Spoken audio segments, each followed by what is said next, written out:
वाराणसी के चितईपुर थाना क्षेत्र के विश्वकर्मा नगर कॉलोनी में रहने वाले विवेक प्रकाश सिंह ने रविवार की देर रात फांसी लगाकर खुदकुशी कर ली। सोमवार को सुबह विवेक के नहीं उठने पर पत्नी जूही सिंह ने दरवाजा खटखटाया। कोई जवाब नहीं मिला। खिड़की से देखने पर पता चला। जूही ने कंट्रोल रूम और परिजनों को इस बात की सूचना दी। SO Chitaipur Mirza Rizwan Baig forensic team के साथ पहुंचे। मृतक के पिता विद्युत प्रकाश सिंह महाराजगंज में स्वास्थ्य विभाग में नौकरी करते हैं। 4 दिन पहले पत्नी के साथ महाराजगंज गए थे। सूचना मिलने के बाद वापस लौट आए। मृतक की पत्नी ने एसओ चितईपुर से बताया कि विवेक रोज शराब पीते थे, अलग वाले कमरे में सोते थे। रविवार की रात 10 बजे खाना खाने के बाद घर के कमरे के गेस्ट रूम में सोने के लिए वो चले गए। केंद्रीय ट्रेड यूनियन के आह्वान पर सोमवार को वाराणसी में डाक विभाग के कर्मचारियों ने हड़ताल कर दिया। विशेषरगंज प्रधान डाकघर के बाहर एनएफपीई व एफएनपीओ के बैनर तले डाक विभाग के कर्मचारियों ने सरकार के नीतियों के खिलाफ नारेबाजी की। हड़ताल पर बैठे रीजनल सेक्रेटरी राम रतन पांडे ने कहा कि हमारी मुख्य मांग पुरानी पेंशन की बहाली है। सरकार में बैठे लोग खुद पेंशन ले रहे हैं और वही ये निर्णय ले रहे हैं कि जो कर्मचारी 60 साल की उम्र तक काम करेगा उसे पेंशन नहीं दी जाएगी। ये न्यू पेंशन स्कीम की जगह नो पेंशन स्कीम हो गई है, इसलिए पुरानी पेंशन स्कीम को लागू किया जाए।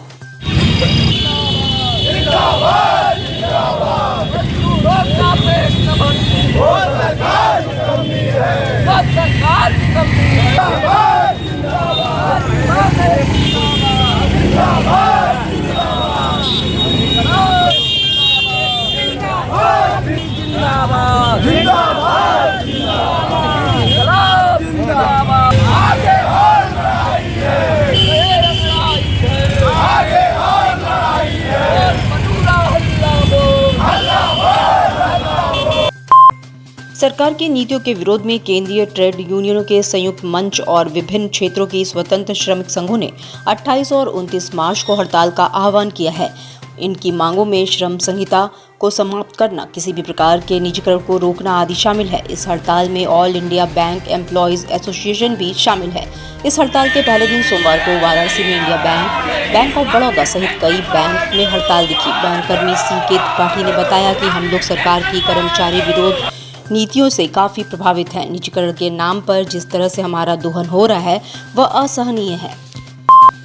केंद्रीय श्रम संगठन के आह्वान पर केंद्र सरकार की श्रम विरोधी नीतियों के विरोध में अखिल भारतीय स्तर पर 2 दिवसीय हड़ताल का आयोजन किया गया है। दिल्ली में आयोजित सेंट्रल ट्रेड यूनियन की बैठक में 28 और 29 मार्च को 2 दिवसीय हड़ताल का निर्णय लिया गया। ये हड़ताल केंद्र सरकार की किसान विरोधी, जन विरोधी, मजदूर विरोधी और राष्ट्र विरोधी नीतियों के विरोध में की गई है, जिसमें एलआईसी भी शामिल है। इसी क्रम में एलआईसी मंडल कार्यालय गौरीगंज में प्रातः 9 बजे से ही एआईआईईए के साथियों ने कार्यालय के मुख्य द्वार पर धरना प्रदर्शन व नारेबाजी की। नारायण चटर्जी की अध्यक्षता में सभा आयोजित हुई। नारायण चटर्जी ने बताया कि एलआईसी में आईपीओ का मुद्दा सबसे महत्वपूर्ण है, जिसमें एलआईसी के 40 करोड़ बीमा धारकों का हित जुड़ा हुआ है।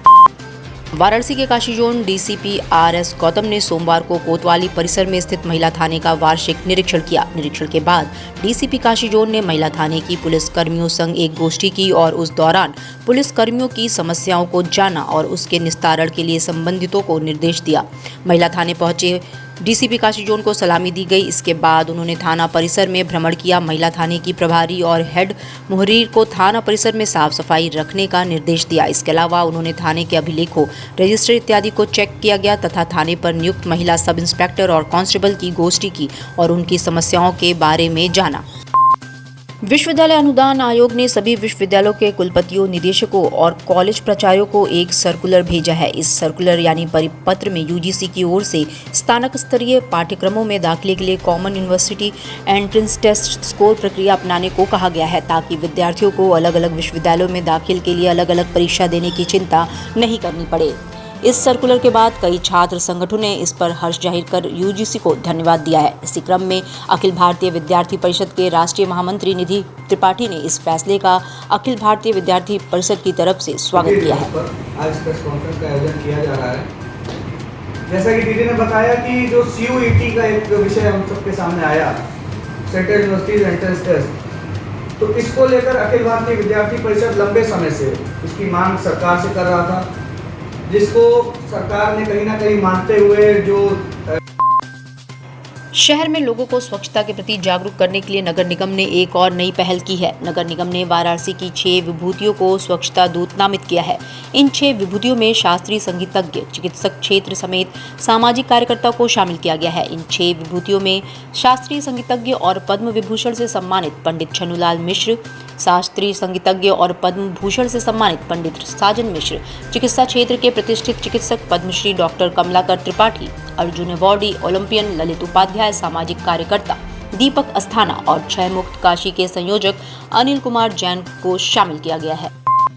वाराणसी स्थित IIT BHU के रिसर्च स्कॉलर्स के बीच डीन व रजिस्ट्रार के बीच काफी तिखी बहस सोमवार को हुई। 2016 के PhD के 78 स्टूडेंट्स जिनका 5 साल पूरा हो चुका है, वो 6 माह के मेंटेनेंस अलाउंस की मांग कर रहे हैं। फिलहाल सभी छात्र निदेशक कार्यालय में धरना दे रहे हैं। डायरेक्टर ऑफिस में धरना दे रहे छात्रों ने कहा कि सितंबर से ही संस्था के 78 शोधार्थियों की मेंटेनेंस फेलोशिप या अलाउंस रुकी हुई है। 2016 PhD छात्र जिनका 5 साल पूरा हो चुका है, उनको 6 माह का मेंटेनेंस अलाउंस दिया जाता था, जिसे बंद कर दिया गया है और तब से केवल आश्वासन ही मिल रहा है। पिछले 9 महीने से कार्यालय के चक्कर काट रहे हैं, पर हमें अभी तक किसी भी प्रकार का कोई लिखित आश्वासन नहीं दिया गया है। प्रताप सिंह हूँ, यहाँ पे रिसर्च स्कॉलर एज अ काम करता हूँ और ये सभी 2016 के बैच रिसर्च स्कॉलर हैं और जो कि कोविड के उसमें हम स्टाइपेंड के एक्सटेंशन के लिए यहाँ पे बैठे हैं, जिसका हमने एप्लीकेशन दिया, लेकिन अभी तक कोई इनकी तरफ से रिप्लाई नहीं आया है।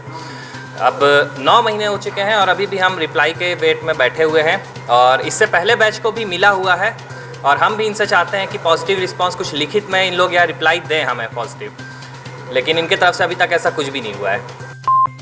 शिवपुर थाना क्षेत्र के मेहता नगर कॉलोनी में सोमवार की दोपहर उचक्कों ने खुद को पुलिसकर्मी बताकर बुजुर्ग महिला से सोने के चेन की उचक्कागिरी कर दी। महिला के अनुसार उन्होंने उसके हाथ के सोने के कड़े भी उतारने को कहे, पर जब महिला ने कहा कि नहीं उतरेगा तो उन्होंने कहा कि आपको पुलिस से डर नहीं लगता और जबरदस्ती भी की। फिलहाल इस संबंध में शिवपुर थाने में तहरीर दर्ज कर पुलिस घटना की जाँच में लग गई है। इस संबंध में भुक्तभोगी महिला निर्मला देवी ने बताया कि आज उनके नाती का जन्मदिन है, इसके लिए वो शंकर जी के मंदिर पर दर्शन के लिए गई थी। वहां से वापस लौटते समय एक लड़के ने उन्हें रोक लिया और खुद को पुलिसकर्मी बताया और कहा कि आप सोने की चेन उतार कर अपने थैले में रख लीजिए, माहौल ठीक नहीं है। हमारे यहाँ आज मेरे बच्चे का बर्थडे था, तो एक्चुअली मैंने इनको जैसे माता जी मंदिर जा रही थी, तो बस जस्ट ये वहाँ से मंदिर से यानी 10 मिनट हुए तुरंत ये रिटर्न आ गई। तो फिर हम पूछे कि क्या हुआ, तो कह रही है कि ये देखो कागज में एक कागज बंधा हुआ था, तो इन्होंने कागज जब उसे खोला तो देख रही है उसमें मिट्टी है, चैन गायब था। कौन लोग थे जो आए थे, क्या बता रहे थे अपने आप को? अपने आप को पुलिस बोल रहे थे। तो आपने थाने पे गए FIR क्या? नहीं, मैं थाने पे नहीं गई थी। मैं FIR 100 नंबर पे कम से कम 10 बार कॉल की, तो एक बार बात हुआ, फिर उसके बाद आधे घंटे बाद आए थे लोग, लेकिन आए थे ढेर सारे पुलिस ऑफिसर आए थे, उनसे बात हुई थी, कंप्लेन की है, उन्होंने कंप्लेन लिख लिया है।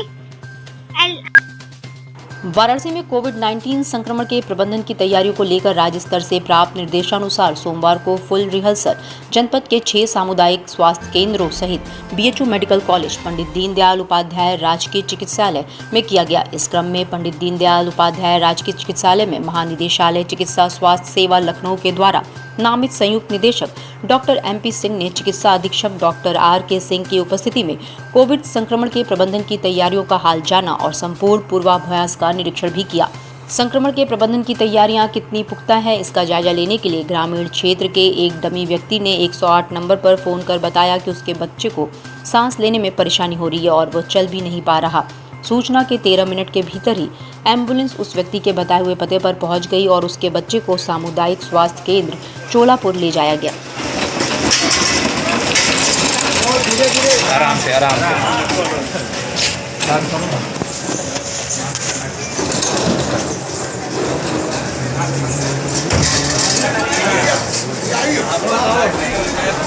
सब बढ़िया।